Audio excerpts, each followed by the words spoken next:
السلام علیکم ورحمۃ اللہ وبرکاتہ۔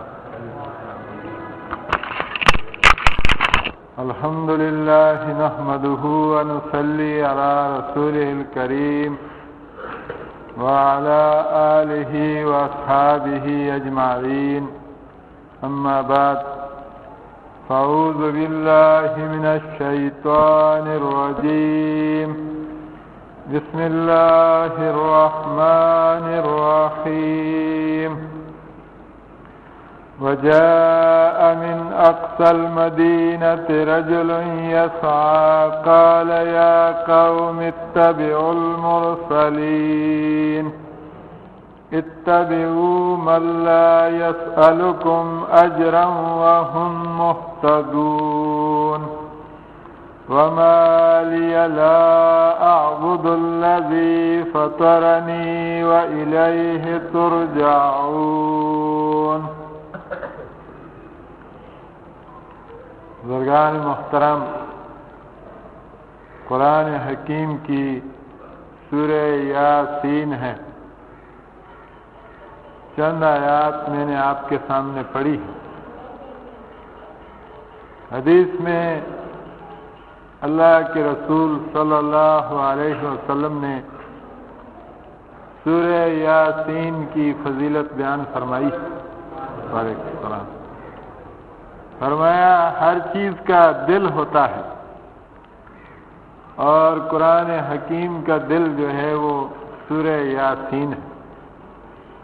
اکثر بھائیوں، بزرگوں، ماؤں، بہنوں کو یہ سورہ یاد ہوتی ہے اور تلاوت کرتے رہتے ہیں۔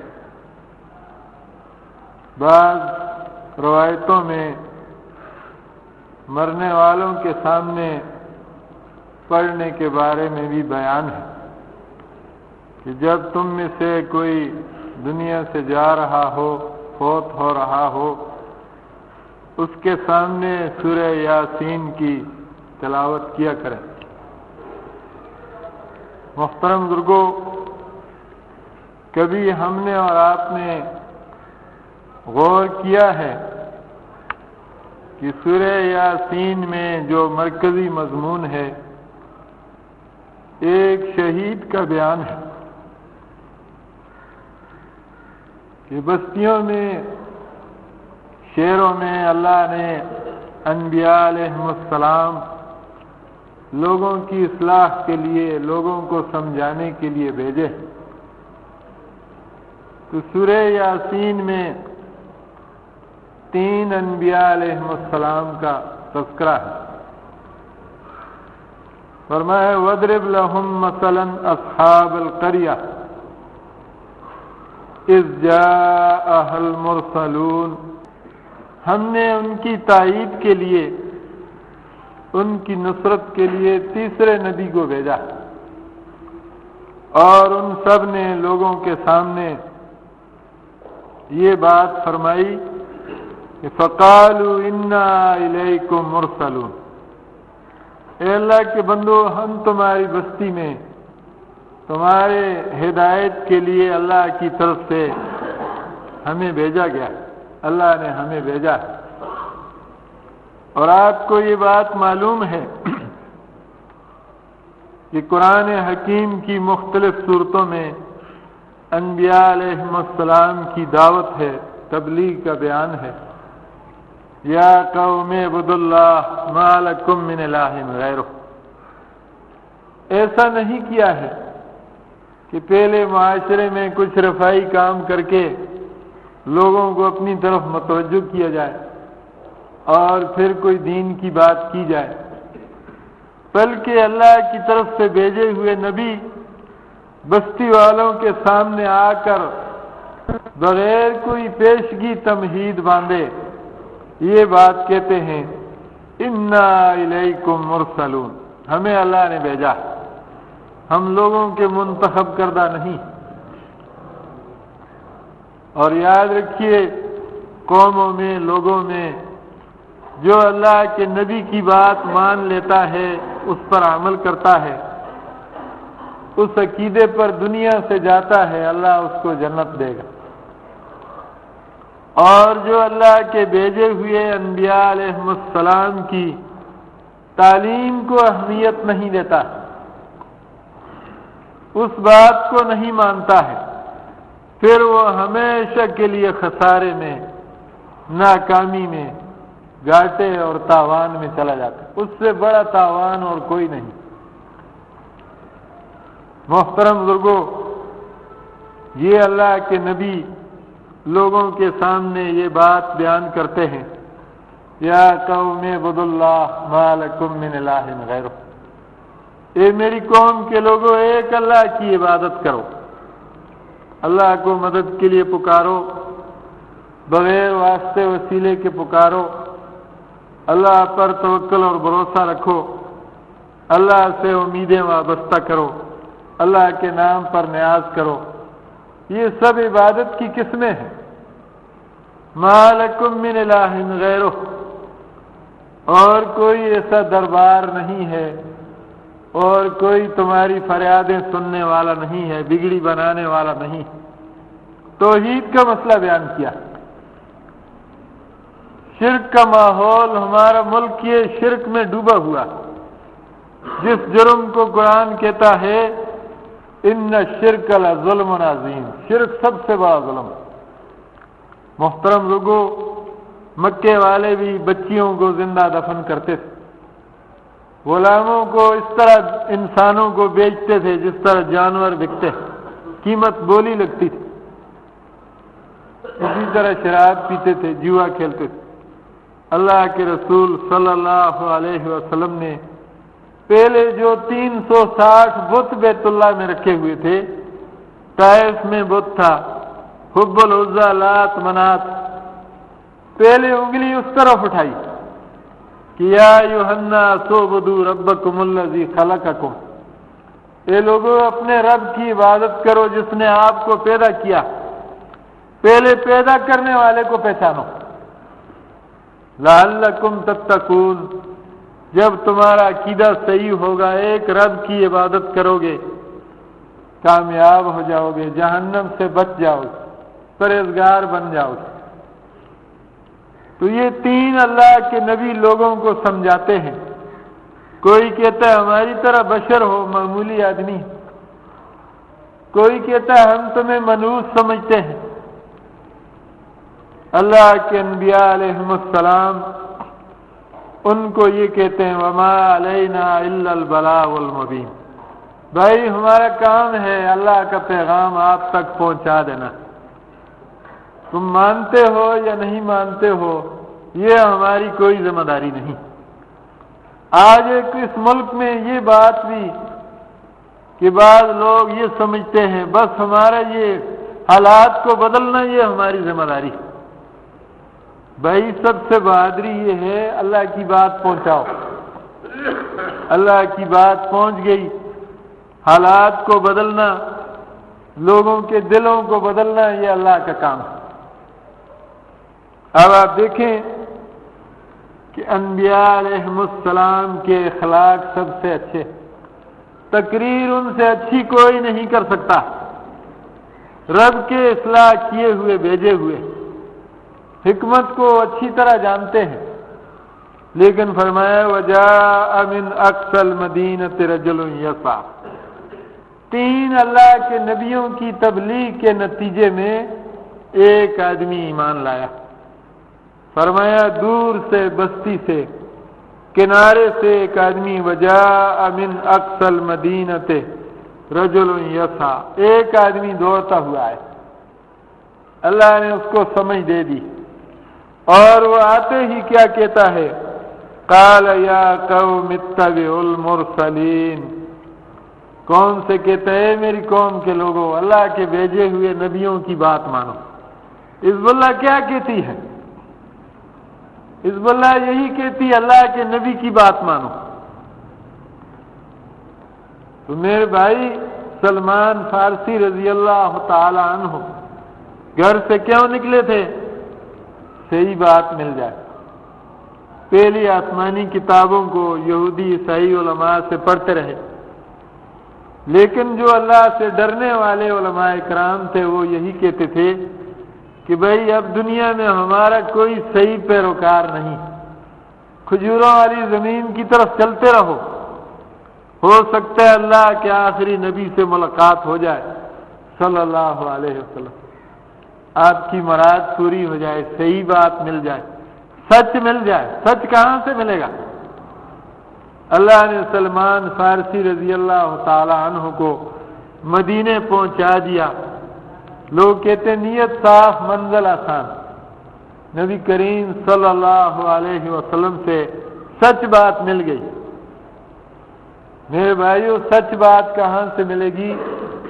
فرمایا ترکت فیکم امرین لن تضلوا ما تمسکتم بہما کتاب اللہ و سنتی۔ اللہ کے رسول صلی اللہ علیہ وسلم نے فرمایا، اے لوگوں میں دو چیزیں چھوڑ کر جا رہا ہوں، آپ بھٹکیں گے نہیں، آپ کبھی گمراہ نہیں ہوں گے۔ ایک اللہ کی کتاب ہے، ایک میری سنت ہے، جب تک ان کو عمل کے ساتھ تھامے رہو گے آپ کبھی بھٹکیں گے نہیں۔ میرے بھائیو، آج جن لوگوں کی باتوں کو اخبار چھاپتے ہیں، ریڈیو ٹی وی میں آتی ہے، ہم ان سے یہی عرض کرتے ہیں اللہ کی کتاب، نبی صلی اللہ علیہ وسلم کی احادیث پیش کرو، لوگوں تک یہ پہنچاؤ۔ سورہ المائدہ کی آیت ہے 67 یا ایھا الرسول بلغ ما انزل الیک من ربک، اے رسول صلی اللہ علیہ وسلم پہنچا دیجئے جو رب کی طرف سے آئی۔ آج یہ دریا جو ہے ہماری شرک کشمیر کے دریا ہے، ہماری شرک یہ قرآن حدیث ہے، یہ آ جائے گا ہماری دنیا آخرت اچھی ہو جائے گی۔ کوئی کہتے بزرگوں نے 40 سال عشاء کے وضو سے صبح پڑھی، وہ بات نہیں پہنچائی جا رہی ہے جو نبی کریم صلی اللہ علیہ وسلم چھوڑ کر گئے ہیں۔ محترم بزرگوں، وہ صاحب یاسین کیا کہتا ہے؟ قال یا قوم اتبعوا المرسلین، یہ میری قوم اللہ کے نبیوں کی بات مانو۔ 12 سال مدرسے میں پڑھیں گے، شیخ الحدیث ہیں، پھر وہ حدیث پڑھاتے ہیں۔ میرے بھائیو، ان کو پتہ نہیں ہے، ان کو نبی صلی اللہ علیہ وسلم کی سنت کا پتہ نہیں ہے، لیکن مانتے نہیں۔ یکفرون ببعض یؤمنون ببعض و یکفرون، بعض کو مانتے ہیں بعض کو نہیں مانتے۔ تو پھر کہتے بھی یہ ہے ہماری اور آپ کی کامیابی نبی صلی اللہ علیہ وسلم کے طریقوں میں۔ اتبعوا من لا يسألكم اجرا وهم مهتدون۔ اب دیکھیں وہ جو مسلمان ہوا ہے، ایک آدمی کی سمجھ میں بات آئی ہے، وہ کیسا مضمون انبیاء علیہ السلام کی تعلیم کو پیش کرتا ہے، وہی بات کہتا ہے جو اللہ کے نبیوں نے کہی کہ بھئی آپ سے کوئی شکرانہ مزدوری نہیں مانگتے۔ نبی کریم صلی اللہ علیہ وسلم نے فرمایا لعن اللہ الیہود والنصارى اتخذوا قبور انبیائہم مساجدا، یہود و نصارہ پر اللہ کی لعنت ہو، اللہ کی رحمت سے دور کر دیے جائیں۔ کیا جرم ان پر کیا دفع لگائی ہے کہ انہوں نے انبیاء علیہ السلام کی قبروں کو سجدہ گاہ بنائے۔ بات نہیں مانی ہے، بات نہیں مانی ہے، بس انگوٹھے چوم لو، جوتے کا فوٹو گلے میں لٹکا لو۔ ان کی قبر کو جا کر مدینے میں ربیع الاول میں گئے ہیں، قبر کو سلام کرو۔ اللہ نے فرمایا کہ وہ صاحب یاسین کہتا تھا اتبعوا، ان کی تابعداری کرو، ان کی بات مانو۔ من لا يسألكم اجرا وهم مهتدون، کوئی آپ سے مزدوری نہیں مانگتا۔ ہمارے رسول صلی اللہ علیہ وسلم نے کسی سے کچھ نہیں مانگا، کسی سے سوال نہیں کیا ہے سوائے اللہ کے۔ ہاں، مسجد میں لوگوں سے، مسلمانوں سے، صحابہ کرام رضی اللہ عنہم اجمعین سے مسجد میں فرمایا بھائی یہ غریبوں مسکینوں کی مدد کرو، جہاد کے لیے چندہ دو۔ باہر مشرکین سے کچھ نہیں مانگا، اللہ کے دین کے لیے مسجد میں کہا جہاد کے لیے جانا ہے بھائی تعاون کرو، اپنی ذات کے لیے کچھ نہیں مانگا۔ اب آپ دیکھیں جو عقیدہ صاحب یاسین کی سمجھ میں آیا وہ عقیدہ بیان کرتا ہے کہ آج اس ملک کا جو ہو، میرے بھائیوں قرآن کہتا ہے قوا انفسکم واہلیکم نارا، اپنے آپ کو اپنے بال بچوں کو آگ سے بچاؤ۔ پہلے اپنا دفاع کرو، اپنے آپ کو آگ سے بچاؤ، اپنے بچوں کو بچاؤ۔ تو بچانے والی چیز کیا ہے؟ یہ اسلامی عقیدہ کہ وَمَا لِيَ لَا أَعْبُدُ الَّذِي فَطَرَنِي وَإِلَيْهِ تُرْجَعُونَ، کہ مجھے کیا ہوا میں اس ذات کی عبادت کیوں نہ کروں جس نے مجھے پیدا کیا، اور آپ سب کو اس کے پاس جانا، وَإِلَيْهِ تُرْجَعُونَ، ایک دن آپ سب اس کے پاس جائیں گے، اس کی عدالت میں کھڑے ہوں، اس کی ثُمَّ لَتُسْأَلُنَّ يَوْمَئِذٍ عَنِ النَّعِيمِ، آپ سب سے وہ اپنی نعمتوں کے بارے میں پوچھے گا۔ تو محترم بزرگوں، پہلی بات کیا سمجھائی کہ اپنے پیدا کرنے والے کو پہچان لو، الذی فطرنی، جس نے مجھے ماں کے پیٹ میں بنایا، جس نے میرے آنکھیں، کان، دل اور دماغ، ہاتھ پاؤں یہ سب کچھ درست کیا۔ وہ اپنے رب کو پہچان گیا تھا، اور قبر میں پہلا سوال یہ ہونا ہے بر ربک، آپ کو پیدا کرنے والا کون ہے؟ آپ دیکھیں یہ مثبت انداز ہے، جس طرح ہم کہتے ہیں لا الہ الا اللہ، منفی انداز بھی وہ سمجھاتا ہے اَأَتَّخِذُ مِن دُونِهِ آلِهَةً، یہاں تو سب کہتے ہیں بھائی رب سے مانگو، اللہ کی عبادت کرو، لیکن دوسروں کی نفی نہیں کرتے ہیں۔ سورہ الصافات میں فرمایا أَإِنَّا لَتَارِكُو آلِهَتِنَا لِشَاعِرٍ مَجْنُونٍ، نعوذ باللہ اس پاگل کی وجہ سے ہم اتنے درباروں کو چھوڑ دیں، بری امام کو چھوڑ دیں، داتا صاحب کو چھوڑ دیں، سیون والے کو چھوڑ دیں، تو جب تک یہ الہوں کو نہیں چھوڑے گا یہ مسلمان ہے، جب تک الہوں کو نہیں چھوڑے گا اس کا کلمہ اس کے کام آئے گا۔ کلمہ پڑھنے کا مقصد یہ ہے کہ اللہ کے علاوہ دوسرے الہوں کی عبادت چھوڑ دو، لا الہ الا اللہ کہا ہے، اب کسی اور کے دربار پر مت جاؤ، ایک اللہ کی مسجد کا فقیر بن جاؤ۔ اسی لیے فرمایا اتخذ من دونہ آلہہ، کہ میں کیا اس رب کو چھوڑ کر کسی اور کو الہ بناؤں؟ ان یردنی الرحمن بضر لا تغن عنی شفاعتہ، اگر مجھے اللہ رحمان کوئی تکلیف پہنچائے تو ان کی سفارشیں، ان کے واسطے وسیلے میرے کچھ کام آنے والے نہیں۔ آج اس عقیدے کی ضرورت ہے کہ یہ عقیدہ اس ملک میں پیش کیا جائے، لا تغن عنی شفاعتہم شیئا ولا ینقذون، نہ ان کی سفارشیں کام آنے والی ہیں، نہ یہ چھڑا سکتے ہیں۔ اللہ کسی کو پکڑے کوئی چھڑا نہیں سکتا۔ آج پوری قوم کا یہ عقیدہ ہے بھائی ہم ان کو خدا نہیں مانتے، یہ اولیاء اکرام ہیں، بزرگ ہیں، ہماری ان کے سامنے یہ اللہ کے پاس سفارش کرتے ہمارا کام ہو جاتا۔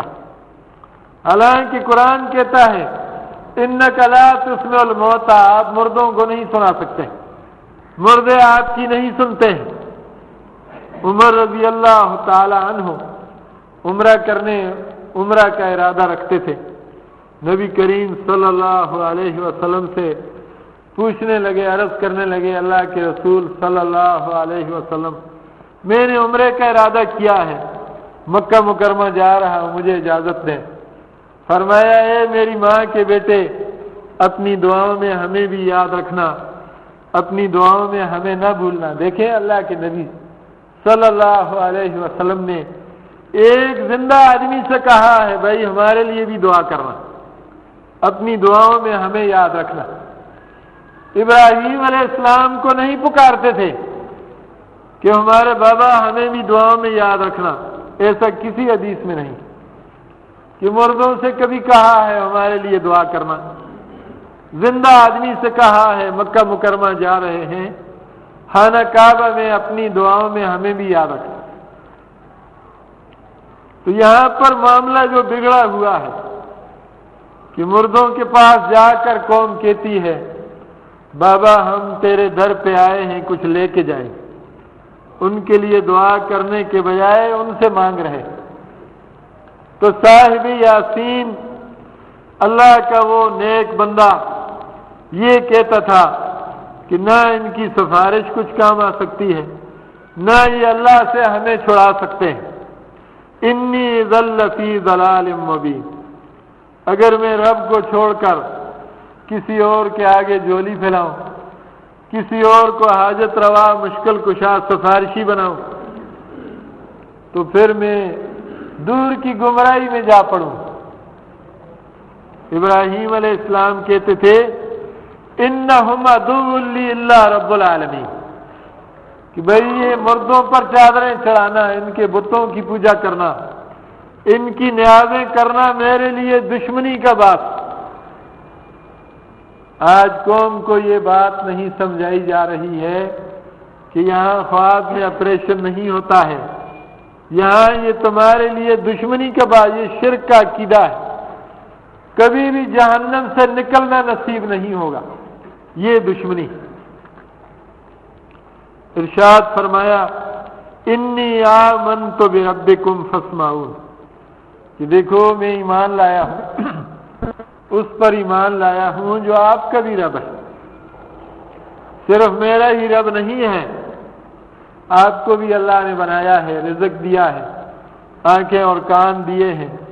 پہلی قوموں کو اللہ نے جب ہلاک کیا، ان پر اللہ کے عذاب کے بادل منڈلانے لگے تو کیا کہتے تھے؟ فلما راؤ بأسنا قالوا آمنا باللہ وحدہ، جب انہوں نے ہمارے عذاب کا کوڑا برستا ہوا، عذاب آتے ہوئے دیکھا، تو پھر کیا کہنے لگے؟ بھائیو بات اتنی کافی تھی، آمنا باللہ، ہم اللہ پر ایمان لائے۔ لیکن وہ سمجھ چکے تھے کہ بھئی اللہ کو تو ہم مانتے تھے، جمعہ پڑھ لیتے تھے، سال میں قربانی بھی کرتے تھے، عید کی نماز بھی پڑھ لیتے تھے، اور پھر ہم نے دوسروں کے داغے باندھے ہوئے، یہ دلدل ہے، یہ تعزیہ ہے، یہ چڑھاوا ہے، یہ منگو پیر ہے۔ اب جب اللہ کا عذاب آیا کہنے لگے آمنا باللہ وحدہ، اب وحدہ ان کی سمجھ میں آ گیا کہ بارش برسانے والے کتنے ہیں؟ قل هو اللہ احد، سورہ اخلاص نماز میں پڑھتے ہیں، قرآن میں موجود ہے کہ بارش برسانے والا ایک اللہ ہے۔ قل هو اللہ احد، کہہ دیجئے نبی صلی اللہ علیہ وسلم کہ بارش برسانے والا ایک اللہ ہے، بچے دینے والا ایک اللہ ہے۔ میرے بھائیو، جب اللہ کا عذاب آ جاتا ہے تو پھر لوگوں کی توبہ کرنا ان کے کچھ کام نہیں آتی، ایمان لانا کچھ کام نہیں آتا۔ سورہ المومنون میں فرمایا حتی اذا جاء احدهم الموت قال رب ارجعون لعلی اعمل صالحا، جب آخرت سے غافل انسانوں میں سے کسی پر موت آتی ہے تو پھر واسطے وسیلے بھول جاتا ہے، پھر کہتا ہے اے میرے رب مجھے دنیا میں واپس کر دے، مہلت دے دے، لعلی اعمل صالح۔ اب سمجھتا ہے یہ کرنسی کام آئے گی، نیک اعمال، ایمان، توحید و سنت، یہ کام آئے گی۔ لیکن بھائیو پھر کسی کو موقع ملتا نہیں، پھر مہلت نہیں ملتی۔ یونس علیہ السلام کی قوم کو مہلت ملی کہ ان کا کچھ دعوت تبلیغ کا ٹائم باقی تھا، اللہ سے توبہ استغفار کرنے لگے، اللہ نے ان کو مہلت دے دی۔ صاحب یاسین کہتا ہے کہ میں اس رب پر ایمان لایا جو آپ کا بھی رب ہے، فاسمعون، کان کھول کر سنو۔ قیامت والے دن کچھ لوگ آگ میں پڑے ہوں گے، جہنم والوں کی لائن میں ہوں گے، تو کہیں گے لو کننا نسمع او نعقل ما كنا فی اصحاب السعیر۔ ایک کاش افسوس ہم قرآن اور حدیث کو سنتے۔ بھائیو، ایک آدمی سنتا ہے، سمجھ جاتا ہے۔ آپ گاؤں جا رہے ہیں، آپ سے آدمی کہتے ہیں میرے والد صاحب کو یہ کہہ دینا، یہ کہہ دینا۔ آپ نے سنا، آپ کہہ دیں گے۔ سنا ہی نہیں تو کیا کہیں گے؟ سنا ہی نہیں، سمجھا ہی نہیں تو کہیں گے لو کنا نسمع او نعقل۔ ایک کاش افسوس ہم قرآن اور حدیث کو سنتے، سمجھنے کی کوشش کرتے۔ ما کنا فی اصحاب السعیر، آج آگ والوں کی لائن میں نہ ہوتے۔ یہ سورہ الملک تبارک الذی کی آیت۔ تو بھائیو، اگر دنیا میں قرآن اور حدیث کو جو لوگ سنیں گے، اللہ تعالیٰ ان کو ہدایت دے گا۔ والذین جاہدوا فینا لنہدینہم سبلنا، سورہ العنکبوت کی آیت ہے کہ وہ لوگ جو ہمارے دین کے لیے کوشش کریں گے، اللہ ان کی کوشش کو، ان کی محنت کو ضائع نہیں کرے گا۔ فرمایا لنہدینہم سبلنا، ہم ضرور ہم ان کو دین کی سمجھ دیں گے، ہدایت دیں گے۔ فرمایا قیل ادخل الجنہ، جاؤ جنت میں داخل ہو جاؤ۔ جب توحید کو سمجھا ہے، سنت کو سمجھا ہے، تو پھر پھولوں کے ہار نہیں ڈالے ہیں کہ پھر جو ہے ادھر پھولوں کے ہار بڑا جلسہ ہے، قتل کیا ہے۔ قیل ادخل الجنہ، رب العالمین نے فرمایا جاؤ جنت میں داخل ہو جاؤ۔ اگر کوئی ہمارے جیسا ہوتا تو کہتا بھائی ہماری دنیا برباد کر دی، وہ ایسا نہیں کہتا ہے۔ قال یا لیت قومی یعلمون، افسوس میری قوم کے لوگوں، آپ لوگ یہ بات جانتے ہوتے کہ بما غفر علی ربی وجعلنی من المکرمین، کہ میں نے پیغمبروں کی تعلیم کو سمجھا، سنا، ایمان لایا تو اللہ نے مجھے بخش دیا ہے، عزت والے لوگوں میں شامل کر دیا۔ کتنی بڑی کامیابی ہے کہ اس جہان سے قوم کا پھر بھی خیر خواہ، کہ افسوس تمہیں معلوم ہوتا مجھے اللہ نے بخش دیا، عزت والے لوگوں میں شامل کر دیا۔ اللہ تعالیٰ نے فرمایا جو لوگ ہمارے نبیوں کی تعلیم کو نہیں مانتے ہیں، ایسا نہیں کہ چھوڑ دیے جائیں۔ اللہ نے فرمایا ہم نے کوئی لشکر نہیں بھیجا، ہم نے اس قوم پر ایک عذاب بھیجا ہے، ایک فرشتے نے چیخ ماری ہے، ایسی آواز ان پر بھیجی ہے، ان کانت الا صیحۃ واحدۃ فاذا هم خامدون، ایک آواز تھی جس سے سارے کے سارے تباہ و برباد ہو گئے۔ تو یہ نظریہ پاکستان نہیں ہے، یہ نظریہ کائنات ہے کہ لا الہ الا اللہ کو اس کا مطلب کون سمجھائے گا؟ یہ تو پورے ملک کہہ رہا ہے بھائی پاکستان کا مطلب کیا؟ لا الہ الا اللہ۔ میرے بھائیوں، ہمارا اور آپ کا یہ کام ہے کہ ہم لا الہ الا اللہ کا مطلب سمجھائیں۔ پھر ابراہیم علیہ السلام کو لوگوں نے آگ میں ڈالا، بتوں کو توڑا، تو ہم مجاہد اس کو سمجھتے ہیں جو اپنے ملک میں توحید کی بات تو کرے۔ نبی صلی اللہ علیہ وسلم نے اپنے مکہ مدینے طائف میں یہ بات، یہ قرآن پیش کیا، پھر جہاد بھی کیا۔ نبی جہاد سے پہلے نبی تبلیغ بھی کہو بھائی، اپنا نظریہ پیش کرو۔ ایسا انسان بزدل ہو کہ اپنے ملک میں دین کی بات نہیں کر سکے، وہ کیا جہاد کرے گا؟ سوچیں۔ بعض لوگوں نے لکھا ہے کہ یہ قرآن اور حدیث کی بات کرو، آپ کو خود لوگ ڈھونڈ لیں گے، پیچھے آ جائیں گے۔ نبی صلی اللہ علیہ وسلم مدینہ منورہ گئے، مکے والے لشکر بنا کر بدر پہنچ، پیچھے خود گئے، ڈھونڈ لیا۔ لیکن یہ کوئی بات کرے کہ کتنا بڑا جلسہ تھا بھائی، ایک آدمی ایمان لایا، کتنا بڑا جلسہ تھا۔ لوگ کہتے ہیں اللہ اکثریت کے ساتھ ہے۔ ابراہیم علیہ السلام نے تبلیغ کی، بتوں کو توڑا، اللہ بھی لکڑیاں ڈال رہا تھا، اللہ بھی ان کے ساتھ تھا۔ اللہ نے ایک ووٹ سے ابراہیم علیہ السلام کو جتایا، ایک اللہ کے ووٹ سے وہ غالب ہو گئے۔ اللہ نے آگ کو ٹھنڈا کیا، ابراہیم علیہ السلام کو بچایا۔ تو بھائی یہ نظریہ کائنات ہے، یہ چھپانے کی چیز نہیں ہے۔ ادھر شہید ہو گیا، ادھر کامیاب ہو گیا۔ ہمیشہ قیل ادخل الجنہ، رب نے اس کو الاٹمنٹ کا کاغذ دے دیے، جاؤ جنت میں داخل۔ تو میرے بھائی جو حزب اللہ کی دعوت ہے شروع سے، کتنے ساتھی ہم خود بریلوی تھے، ہم مزاروں پہ جاتے تھے، اللہ نے فضل کیا، یہ دعوت سنی، توحید کی طرف آئے۔ کتنے ہمارے ساتھی ہیں اللہ کے فضل سے دین کی طرف آئے۔ اب ضرورت اس بات کی ہے کہ اس معاشرے میں پھیل جائے، لوگوں کو یہ بتایا جائے عبادت کے لائق ایک اللہ ہے۔ یہ شرک، یہ بازار جو گرم ہے یہ ٹھنڈا ہوگا، دنیا بھی امن کی گہوارہ بنے گی، آخرت میں بھی امن نصیب ہوگا۔ اللہ تعالیٰ سے دعا ہے رب العالمین ہم سب کو معاف فرمائے، اپنے دین کی سمجھ دے اور عمل کی توفیق عطا فرمائے، اور ان صاحب یاسین، ان نیک بندوں کے ساتھ اللہ ہم کو بھی شامل کرے۔ وآخر دعوانا ان الحمد للہ رب العالمین، والسلام علیکم ورحمۃ اللہ وبرکاتہ۔